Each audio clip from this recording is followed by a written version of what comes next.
In this video, I'm going to talk about crowdfunding.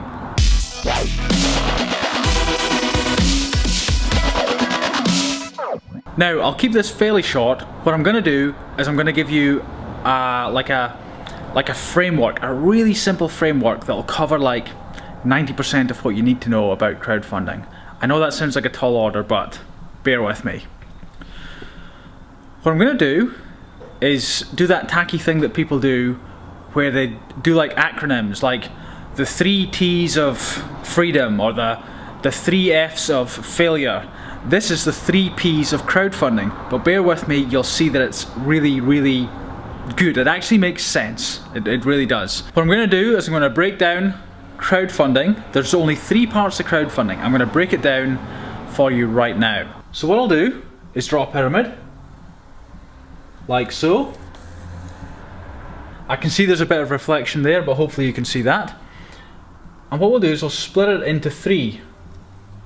Now, so we have 1, 2, 3. Now, the most important part of crowdfunding is this sort of like base down here, okay? And this is the first P, and that P is product. So that's your product. And now, product is a catch-all for your idea, your concept, your project. So, product. For me, my products are typically titanium things like carabiners, pens, mechanical pencils, tweezers, that kind of thing. The reason the product is the most important thing is that it's the thing that can carry itself. You can have nothing else. You can launch a crowdfunding project, and if the product is good enough, the product, the idea, the concept, if it's good enough, it will, you know, it can do really, really well without any promotion, without any previous list of customers, without anything. You can just say, hey, look at this. And if the product's good enough, if it's new enough, novel enough, if it's got enough mass appeal, it can do really well. But that's a rarity. Like even my products, which people think, oh, look at this is, you know, certain people go like, oh, that's an amazing project. Still not like amazing enough. You know, it takes something really special. So that's the only thing. The product is the thing that can carry itself. Second to the product is the next bit here, which is the, oh shit, I've forgotten it. Product, people, that's it. Can't believe I forgot it. So you got people. Now, I call it people because that's like, it's like the second P. People is like your list of previous customers, list of followers online, list of Facebook friends, like your list. Even if you don't have a very good product, let's say a book, for example. If you just launched a book on Kickstarter with like no list or no way of supporting it, it's almost certainly going to fail. Books don't do that well on Kickstarter or most other platforms. You have to have people. You need to have some sort of following if you're going to launch a book, for example. For me, I launched my titanium products, and a lot of the backers to it are people who have been with me, customers, my email list, things like that, who have been with me for a long time. Or recently, but I still have a list of people. So that helps my initial product. So because my product is not like some magic thing that everyone's interested in and it's like the most novel, amazing thing ever, I do rely on people to a certain degree, and that's my own list typically. So after people, so if you don't have a great product and you don't have people, so let's say you have an average product and you don't really have, you know, a list of people. The only last thing you can do then is, we'll call it PR because it's only a small triangle, I can't fit it in, but basically promotion is the way I'd call it.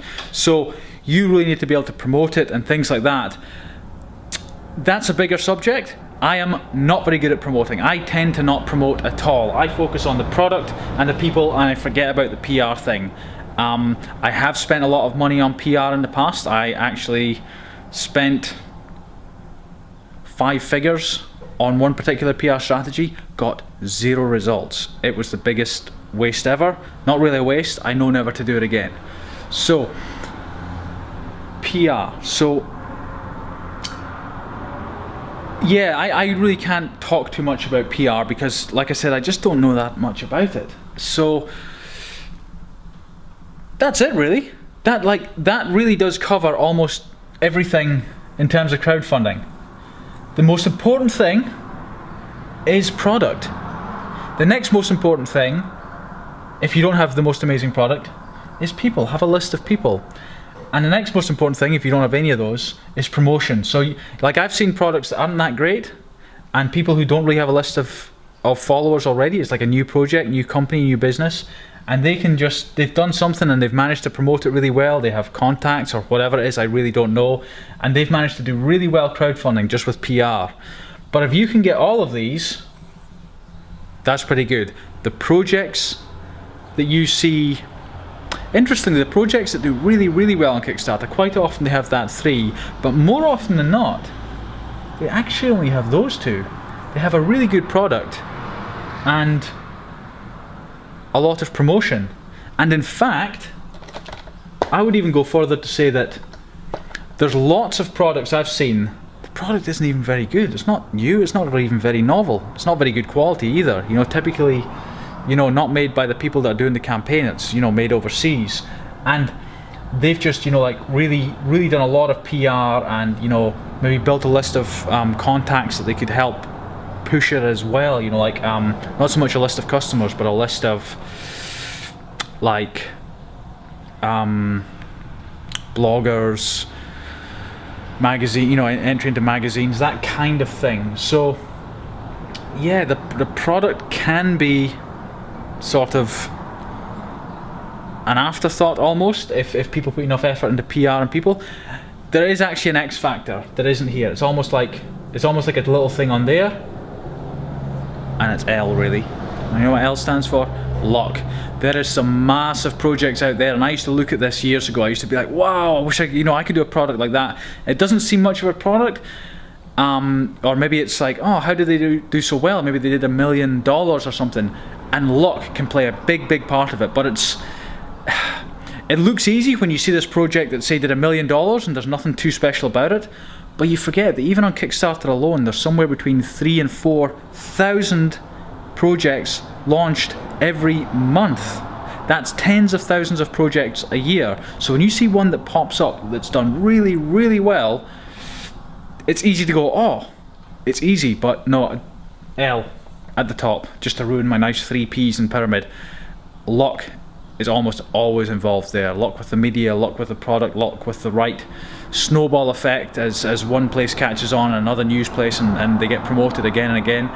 So yeah, I think I've flogged this to death. Product, people, PR, that's the pyramid. That's pretty much all you need to know. The rest are sort of details. So I hope you got a lot out of that. If I've missed things or you're unsure, let me know in the comments. I'll either answer in the comments and or answer in the next video or a future video.